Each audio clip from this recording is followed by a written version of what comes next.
looking back, dalawang buwan tayo nag-aral about not only God's faithfulness over our lives, kasi yung ating response, yung faithfulness natin sa Diyos. Kaya I'm going to start with the new series.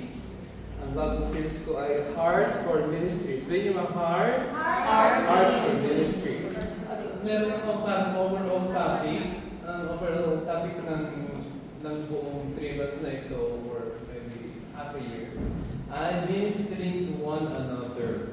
Tinawag tayo ng Diyos, hindi lang para ma-save individually, kundi para maging part of a community. This is our community, di ba? Na pinagsama-sama tayo ng Lord, hindi lang para magkita-kita every week, kundi para we could be a blessing to one another. Amen ba? I'm dreaming of a church. Gusto kong dumating ang time sa buhay natin as a church, na pagdating ko sa church, we're praying for one another. No? May prayer request ka, pag-pray kita. May prayer request ka, pag-pray mo ko. Gusto kong pagdating natin sa church ay we are praying and we're ministering one to another. Dahil kailangan natin yun sa isa't isa. Amen ba? Amen. I need your prayer. You need your prayer. We need each other's prayer. Na ang nakita ko na ang church na nag-grow talaga ay yung puno-puno ng presensya ng Diyos. Paano ba tayo nagpupuspos ng presensya ng Diyos? Hindi tayo nagpupuspos ng presensya ng Diyos, so hindi tayo nag-pray. Kaya palagi tayo paulit-ulit na sinasabi natin may mga prayer points, may mga prayer meetings, may mga 2 prayers for 1. Dahil gusto natin we grow as a church, as a praying church. Di ba? Hindi lang tayo parang social event or social group, ng parang Rotary Club, kundi we're really people of prayer. I'm dreaming of a church na imagine pagka papasok ka sa church ay nag-pray one for another yung mga member. Na hindi sinasabi ng pastor, nag-pray one for, di ba? And parang nakikita mo yung pain ng iba and you'd like to participate dun sa naranasan. I'm dreaming of a church na gano'n, no? Na meron tayo talagang hindi lang yung concern or empathy, meron tayong ginagawa dun sa ating burden. Kaya yun ang tawag ng Lord sa atin, we should have ministry from one another. At yung ministry to one another, nag-upisa sa heart for ministry. Itong unang pag-aaralan natin ay hindi talaga siya example, pero pag-aaralan pa rin natin siya dahil galing siya sa Genesis. Kaya, let's see. Anong sabi ni Genesis? Chapter 4. Ito, Genesis chapter 4. 1, 2, 3, go. At muling nanganak, at muling nanganak si Eva, ang lalaki. Abel ang pinangalan sa kanya na nakikita sa Abel ang pastor at lupa ng kambing. At si Cain naman ay naging magsasaka. Isang araw, naglalito si Cain galing sa ano niya. Ibig sabihin, sa verse 1 ay pinanganak si Cain. Kapag muling nanganak, pag muling nanganak, ibig sabihin, naghanipon si Adan at saka si Eva. Diba? Ang sa Bible, Adam and Eve, hindi Adam and Steve, no? Tatay niyo yan, no? Yung opposite sex, magkasama. Kaya dumadami. Ewan ko sa Pilipinas, dumadami ang mga bakla. Di naman nanganganak. Dumadami rin. I think, dahil yun sa, dahil yung RO, dahil yung, namin nung kami high school, kulay meron kang reserve officer training course. Nasa araw kami ng araw. Mula alas 8 hanggang alas 12, nasa araw kami. At pagka may mga panggalatot na nagbato ng mga Ilocano, pinapara yung mga SI, yung mga officer namin katataas, nilalagay kami sa mga floor kasi nakataka kami ng mga Ilocano. Tapos sisiguro sila, sinong nagbato? Sabi ko, sige ko, may mamin lang. Kaya kami lang, hindi mamin kahit pwede sa amin ng bumato. Nagpunta kayo ulit mabato dahil pag kayo bumato, tayo lahat at pinapakasabi. Nabato ng mga panggalot, ng mga panggalot, mga grupo sabi ng mga SI, sila yung mga siga sa... Pero sa panahon namin, maraming lalaki. Maraming babaeng lalaki. I think kung saan pag hindi na-train yung mga lalaki na maging lalaki, naging bakla. Alam niyo ba, pagka, yung... Dapat ang lalaki, no? Amen. Ang lalaki, tinitig na rin, babae. lalaki at tignan ng lalaki. Buntal kita. Dahil tayo, mga kapatid, ay attracted sa opposite sex. Di ba? Nang muli nagkanak si Eva ng lalaki, ano nang pinangalan? Abel. Abel. Nang lumaki na sila, sa Abel ay naging? Anong inalaga ng mga? Kambing. Tupa at? Dalawa ang inalaga niya. Tupa at kambing. Si Cain naman ay? Very interesting na yung bagong panganak, yung pangalawa, ay inunang pakilala yung trabaho niya. No? Tapos pangalawa, si Cain. Ang Cain ay magsasaka. Saan araw? Sino unang nagandog sa Lord? Cain. Si Cain. Si Cain. Tignan nyo, ang panganay yung unang, somehow, sa kanilang magkapatid, alam nila na pagka sumasamba ka sa Diyos, dapat mag-offer. Diba? Kaya kasama sa worship natin ay giving. Diba? Pag tayo nag-worship, nag-gather together tayo sa church, hindi lang tayo nag-pray, praise and worship, tayo din ay nagbibigay. Dahil yun parang yung ating... Yung handog is actually an extension of your own. Alam mo yun, yung binibigay mo sa Diyos ay ikaw. Kaya bakit nahirapan tayo mag-tithe or magbigay sa gawain ng... Dahil hindi pa naibigay yung buhok. Alam mo, madaling magbigay pagka naibigay mo yung buhay mo sa Lord. Mahirap magbigay pag yung kinikip mo pa yun sa sarili mo, hindi mo maibigay ng bless. Kasi mahirap talaga magbigay pag hindi pa naisuko yung buhay sa Lord. Kaya, nung bago kong believer, isa sa mga unang parang ang hirap i-obey ang magbigay dahil mababawasan. Hirap pa naman. Nung ako'y pagkatapos ng high school, tapos nag-college, nag-work again, walang trabaho. Tapos, tatayta mo yung kung anong maibigay sa'yo. Tatayta mo ka, meron kang 100, babawasan mo pa ng J's, parang ano kailangan ka ng 10 pesos noon? Parang 10 pesos noon.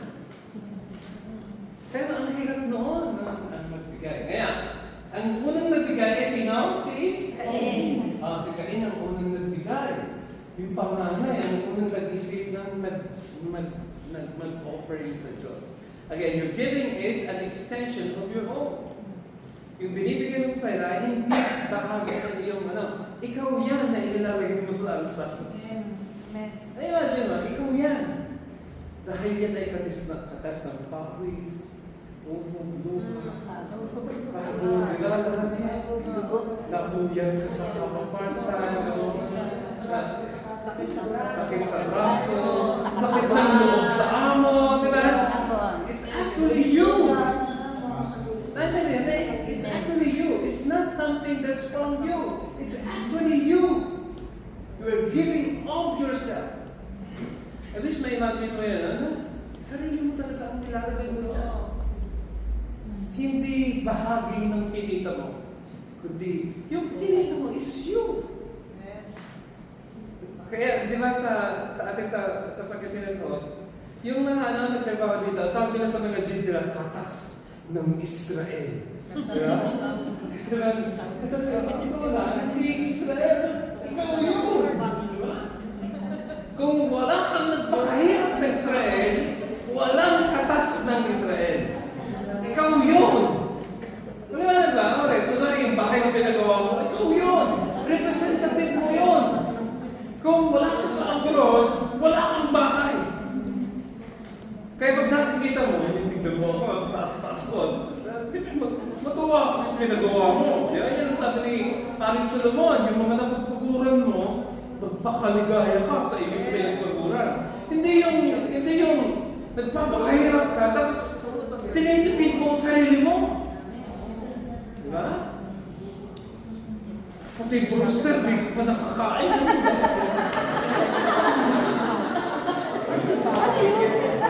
Saan yun? Punta na tayo sa susunod. Si Abel naman, 1, 2, 3, go. Si Abel naman, ay gumawa ng isang panganay sa mga nilagay ng mayo. Pinakay ito ang pinagdong sa Diyos ang pinakagandang bahagi. Nagawa ang Panginoon kay Abel at sa Diyos. Pero hindi siya nagawa kay Cain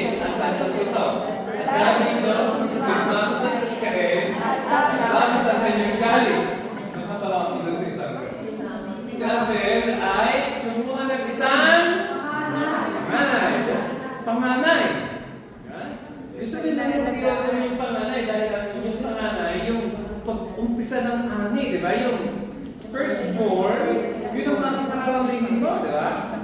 Pero ang kinuha niya ay panganay, sa inaalagaan niyang hayop, tapos kinatay.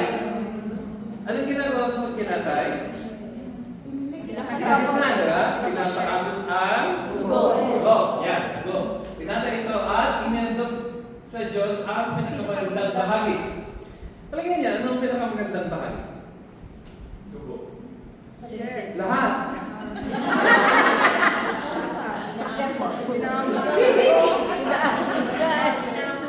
Yung buong hayop ang nakapagkita. At sabi ng bagay, natuwa ang Panginoon kay at sa Andog. natuwa ang Diyos sa Andog. panganay na pinatay, di ba? Hindi naman sinabi sa text natin kung ito ba, tupa o kumbay, no? Hindi natin alam. Dahil tayo ng comment, ano? Kung tupa ba o kumbay, iso na iso. Basta, isa sa mga panganay. Kung sinong unang nanganak, kung kambing ba o... Di ba? Pero yung ibig ko sabihin na panganay, hindi bagong panganak, ano? Yung napalaki na. So, pero, tandaan natin, na ang unang nagbigay ay si...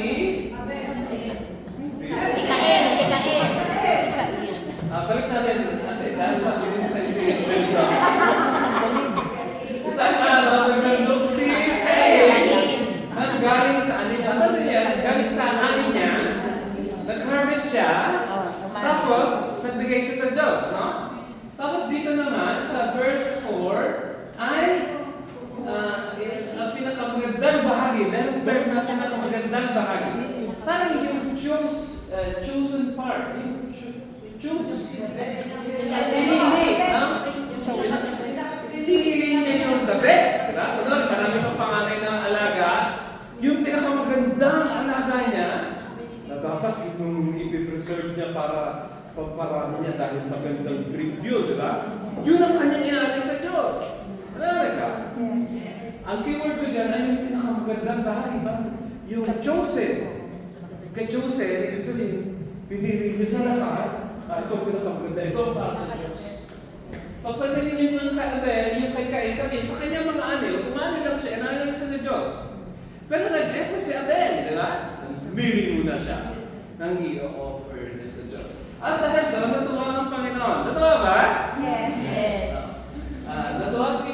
Natuwa ang Panginoon kay Abel dahil nag-andog siya. At sa kanyang dalawang kinatuwa ng Diyos. Yung naghandog, at saka yung handog. Di ba? Yung taong nagbigay, at saka yung ibinigay. Ibig sabihin, pwedeng matuwa sa Diyos sa ibibigay mo, pero sa tao hindi, no? O pwedeng matuwa yun, pero sa ibibigay mo. Pero ito, parang kita-kita natin na natiwa ang Diyos sa dalawa. I submit this to you dahil para sa maiging oras natin. Natuwa ang Diyos kay Abel dahil sinundan ni Abel yung gusto ng Diyos. Kasi yun ang Pastor, paano mo nalaman na mas gusto ng Diyos yung offering ni Abel kaysa yung offering ni Cain? Nakita ko yun dahil sa nung nagkasala si Adan at si Eva, may ginawa ang Diyos para mapatawad sila. Ang ginawa ng Diyos ay pumatay siya ng hayop, tapos kinuha yung balat ng hayop, tapos dinamit sa kanila. Wala na ba? Pinapakita ng yung ginawa ng Diyos na iyon na meron talaga siyang hinahanap na offering. Ang offering na hinahanap ng Diyos ay hindi gulay. Gusto niya barbecue. Nandito niya,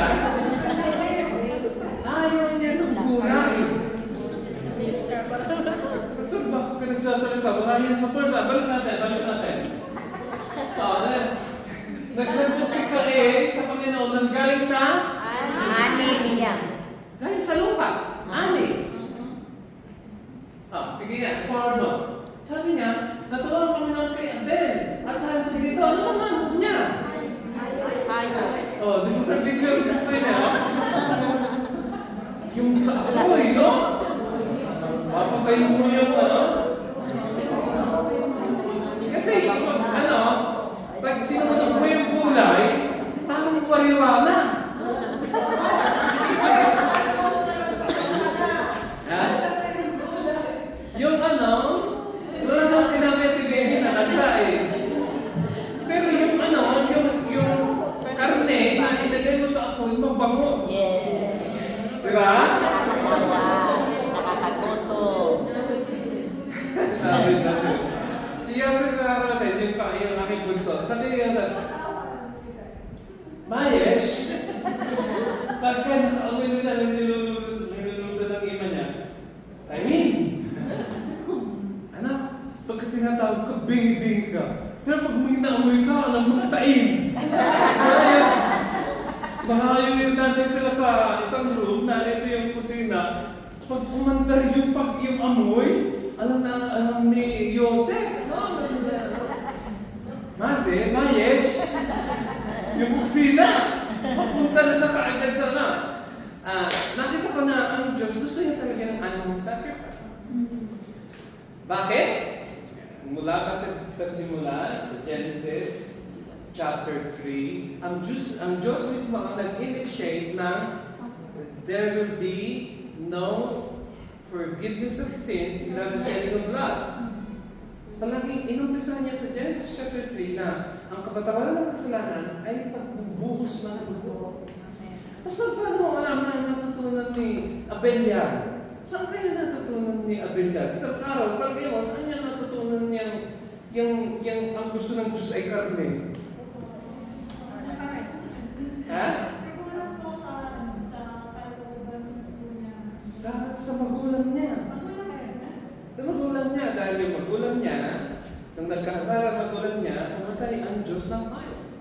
Maraming Diyos mismo for sure, hindi Father bumaba sa lupa at pumatay ng lahat. Sino? Si Jesus. Si Jesus pumatay ng tayo at ibinigis niya kay Adan at kay Eva. At mula, kasi di ba nakita mo lang sa sarili nila na sila yung bowl, kasala sila. Kita nila na silang dami, kaya binigyan sila ng Diyos ng dami. Pero hindi, dahil dito, nag-react si Cain. Ano yung reaction ni Cain? Hindi siya natuwa. Diba? Unang natuwa ay ang Panginoon kay Abel. At sabi niya, pero isang hindi natuwa. Sino hindi natuwa? Hindi siya natuwa. Hindi. Ang hindi natuwa pala ay hindi siya ay referring to God pala. Hindi natuwa ang God kay Cain. Sabi nito.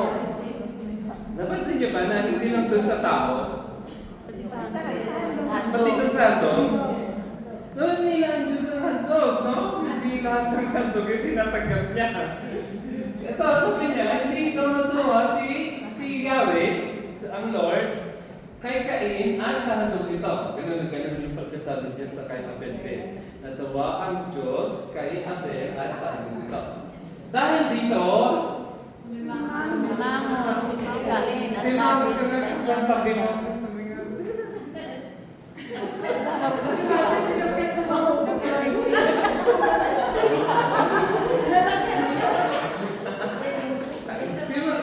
mo ang tabi mo?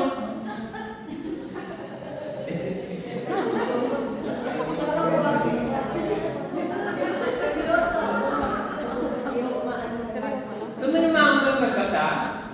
Nagali. Labis pa, no? Labis. Imagine susunod ka kay Yahweh. Paano kaya yun? Paano kaya? Ang Diyos nasa ko, hindi nakatingin sa mukha ni Cain. Ano? Saan nakatingin? Pinto ng Diyos. Kung nakakaisman ka sa loob ng galing ka, kita pa rin ng Diyos yung galit mo.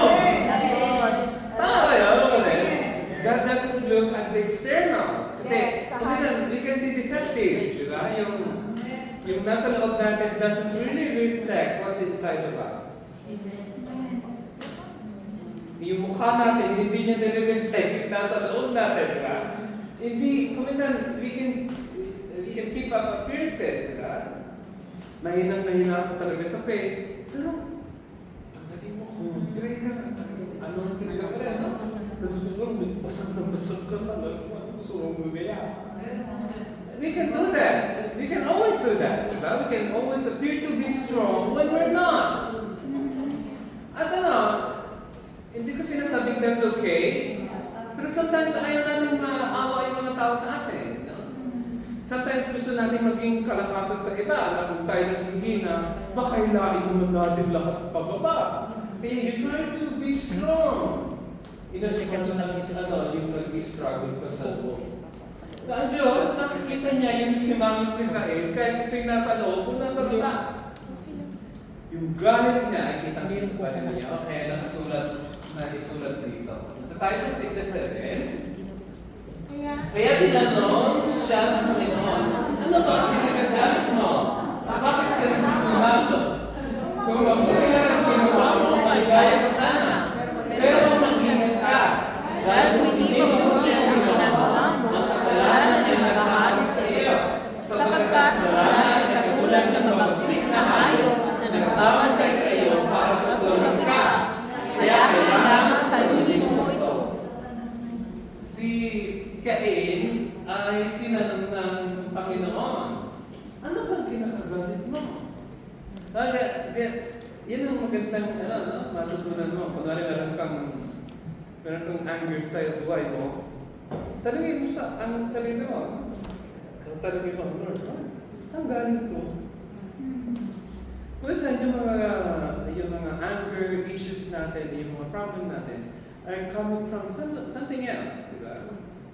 Saan galing sa yung abandonment, yung kunwari yung father mo ay iniwan ka, o yung mother mo iniwan kayo sa family. Nasaan itong galing yung anger issues? Di ba? Kung minsan may mga pangyayari sa buhay natin na nung tayo mga bata pa na until now, it affected us. And it's very normal, di ba? Hindi naman yung supernatural. Yung mga pangyayari in your past still haunts you until today. Na kahit na nangyari yun, kaya maliit pa, no? One of the things that I struggle with my whole life is yung rejection. I felt rejection because my mother was trying to abort me when I was in her womb. Nasabi na nanay ko sa akin, sabi ng nanay ko, alam mo talagang malakas ka talaga. Ano bigay sabihin? Ang dami kong ginawa para malaglag kahit hindi ka malaglag. Imagine, itong kalbong ito, malakas pala para ito, ano? Ay, ang dami daw ginawa eh. Nag-i-exercise daw siya, hindi siya ng mga papa. Lahat ng mga klase ng papa-abort, ginawa niya, hindi pa rin ako namatay. Pero that incident in my life, sa today, yung inaabot ako ng magulang ko, has resulted issues in my life when I was born and until I was born. Imagine wala pa ako noon, pagkas mo or fetus ko lang. Pero yung effect noon is still with me. Na kailangan kong dalhin sa cross ko lagi. Tulungan ko kung ma-open kami. Tulungan niyo kung yung mga issues na life is coming from rejection. Dahil ako yung inabot kung ako'y baby. Ano ka? Kung minsan hindi pa yung ikaw yung inabot, kung minsan ikaw yung iniwanan ng magulang. Iniwanan ng tatay, nanay. Kung minsan hindi ka nga iniwanan, pero nandyan sila, pero they're not there. Di ba? Nakikita ko sa mga anak ko, sabi nila naman sa akin, Aba, di mo naman kami, sabi ko, ano kung di mo naman sports? Di mo naman kami nilabas para maglaro ng sports. Sabi ko, hindi ko ako marunong sipa ng bola eh. Bakit ako naman yan? Eh, parang, I'm there, but I'm not really there. Kasi wala akong tatay na nagdalang din sa akin sa labas. Kaya ang parenting style ko is katulad ng tatay ko. Wala siya dyan, parang nandiyan ako, wala din ako dyan.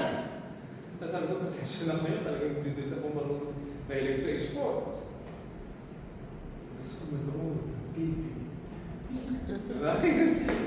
Kaya mga anak ko mahilig din sa Xbox at PS4. Hello. Hello. Anyway. Yan. Yan. Nahanap na siya ng amo niya. I'm sorry. Ito. Bakit ka nakasumamo? Di ba parang ang Lord, tinatanong niya tayo, saan galing yung issue? Saan galing yung ugali niya? Di ba? Parang God is trying to speak to Cain. At sabi ng Diyos sa kanya, kung mabuti lang ang ginawa mo, Maligay. anong ibig sabihin ng mabuti? Alam mo na itong gustong offering ng Diyos, kung yun sana ang ginawa mo, di ba sana? Sinong masaya sa kwento? Si Abel. Bakit? Alam niya na gusto ng Diyos ay barbecue ang binigay niya sa Diyos.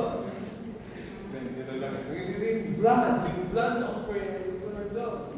Dapat may dugong na bubuhos. Yun ang gusto niyang offering. Ayaw niya nang walang namamatay. Gusto niya kung mamamatay. Kaya, ang the best offering na inalay ng Panginoong Gusto sa mundo ay sarili niya. When He died on the cross, to fulfill yung kabayaran ng ating kasalanan. God was so pleased with Jesus Christ when He died on the cross. Dahil yun ang gusto niya. Blood. The shedding of blood. That's the source of our forgiveness. Sabi niya, kung hindi mabuti ang ginagawa mo, ano mag-aaral sa kanya? Kung hindi mabuti, hindi ka nag-obey, mag-remain ang sin. Tapos may advice siya kay kung napansin niyo, ang Diyos lang nagsasalita. Bakit walang script si Cain?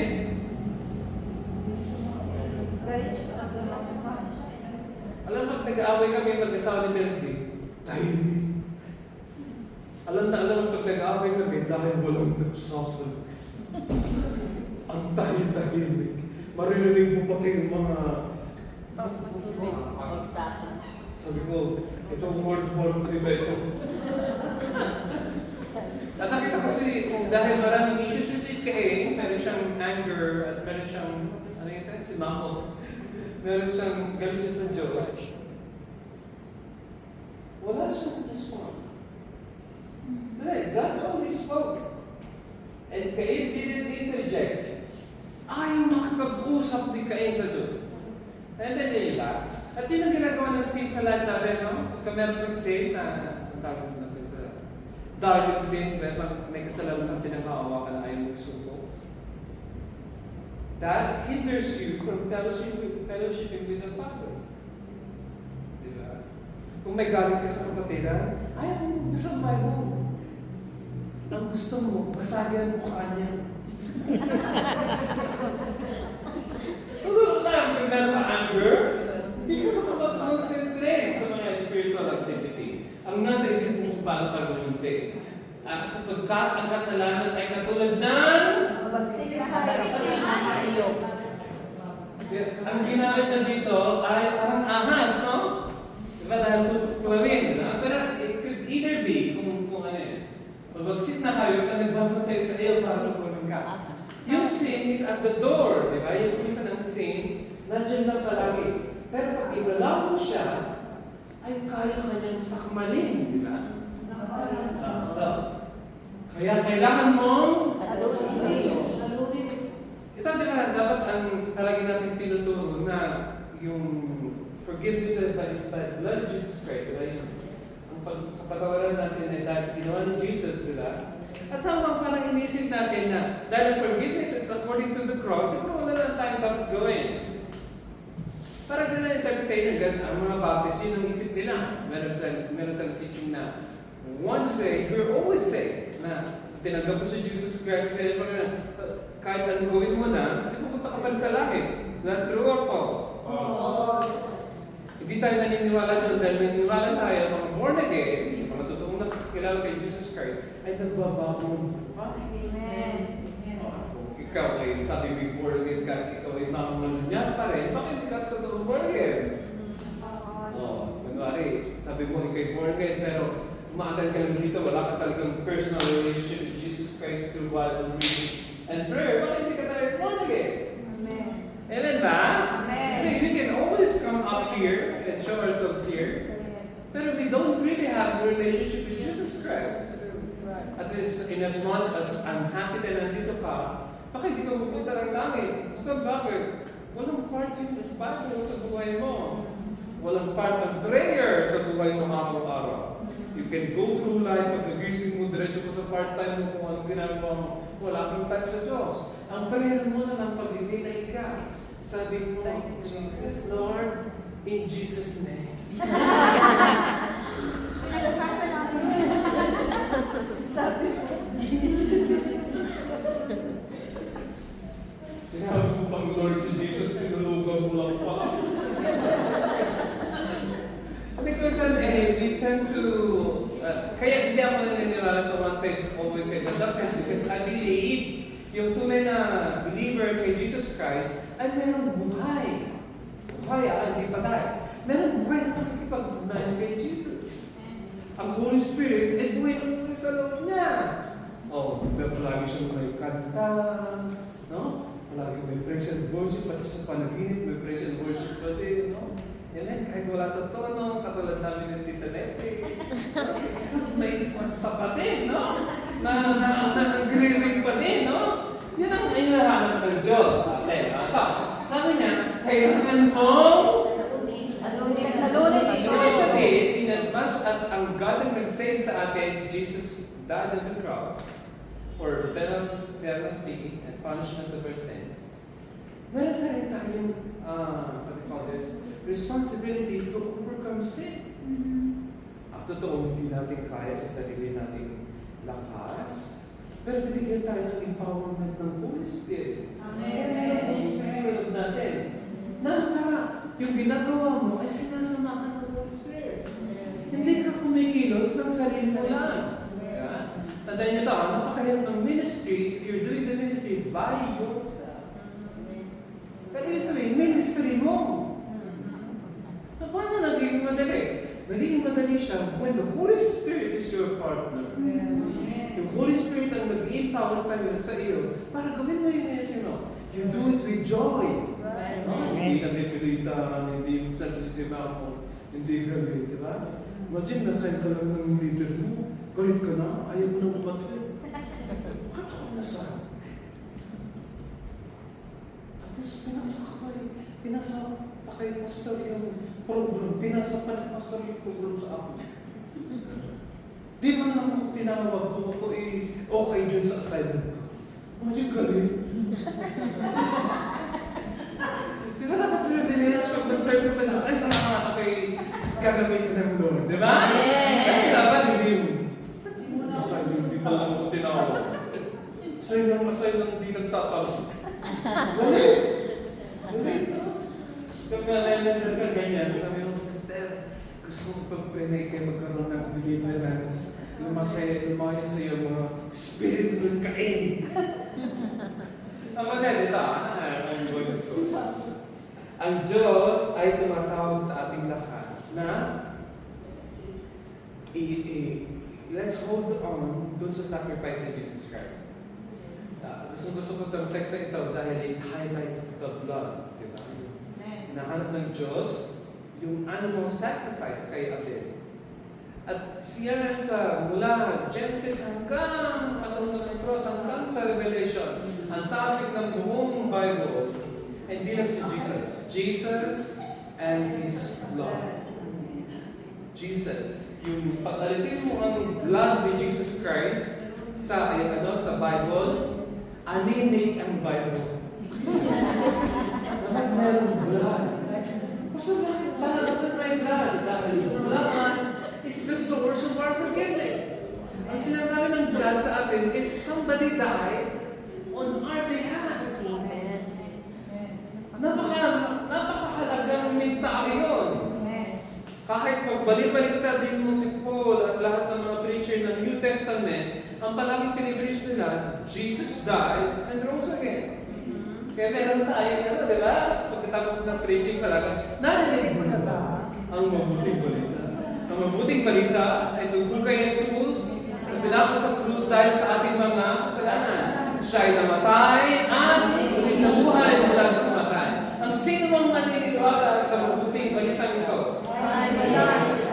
Itong mensahe ito, kapatid, dapat dalagal mo yan kahit preacher ko napapakinggan, tapos hindi lang nadaanan ng gospel, sabi ko, hindi ito tinawag talaga ng Diyos. Dahil ang message ng mga pastor, it should be the gospel. Kahit saan ka mag-preach, at kahit anong topic mo, dapat you go back to the blood. And what Jesus Christ has done at the cross. That's the main message ng preaching. At pag ang pastor mo hindi nag-preach ng ganyan, sabi ni Pastor Alan, preach ka na about the gospel. Jesus who died and rose again. Sabihin mo, huwag yung Christian life. Maganda yung Christian life, pero nagtagaw mo ng main message ng preaching. Ang reason kung bakit meron pulpit ay para maipahayag ang ibang Ano, Evangelyo. Si Jesus namatay, ulit na buhay para sa ating mga kasalanan. Pagkawala sa preaching ko, suminto ka lang mag-preach ay mga pastor. Ang puso. Bawal mo ba ulit? Hindi kay pastor, at hindi yan ang mensahe ng buhay mo, dapat you must be born again. Dahil dapat ang dala-dala nating mensahe ay si Kristong namatay at ulit na buhay. Pag wala yun sa message mo, bakit hindi ka tinawag ng Diyos? Napilit ka lang ni Pastor Alan na mag-preach. At kung minsan na out of focus tayo kung hindi natin mini-major yung mga major. Christian life is also a major thing paano mabuhay bilang Kristiyano. Pero ito ang major sa lahat ng major. Si Kristong namatay at muling na buhay upang tayo makatawad sa atin. Father, we thank you tonight dahil hinayaan mong mapakinggan namin ang mabuting balita. In the next 1 minute, Lord, ay i-confess namin ulit ang 3-minute gospel at i-declare namin sa himpapawid ng Jerusalem na si Jesus ang tunay na tagapagligtas. Kung wala siya, ay wala kami dito. Kung wala si Jesus, ay walang win Jerusalem, walang win Israel. Thank you, Lord, dahil ang mensahe ng pulpitong ito at ng mga pulpit ng buong win Israel ay si Kristong namatay at muling nabuhay upang kami mapatawad at malinis sa aming mga kasalanan. In Jesus' name, and all God's people will say, Amen.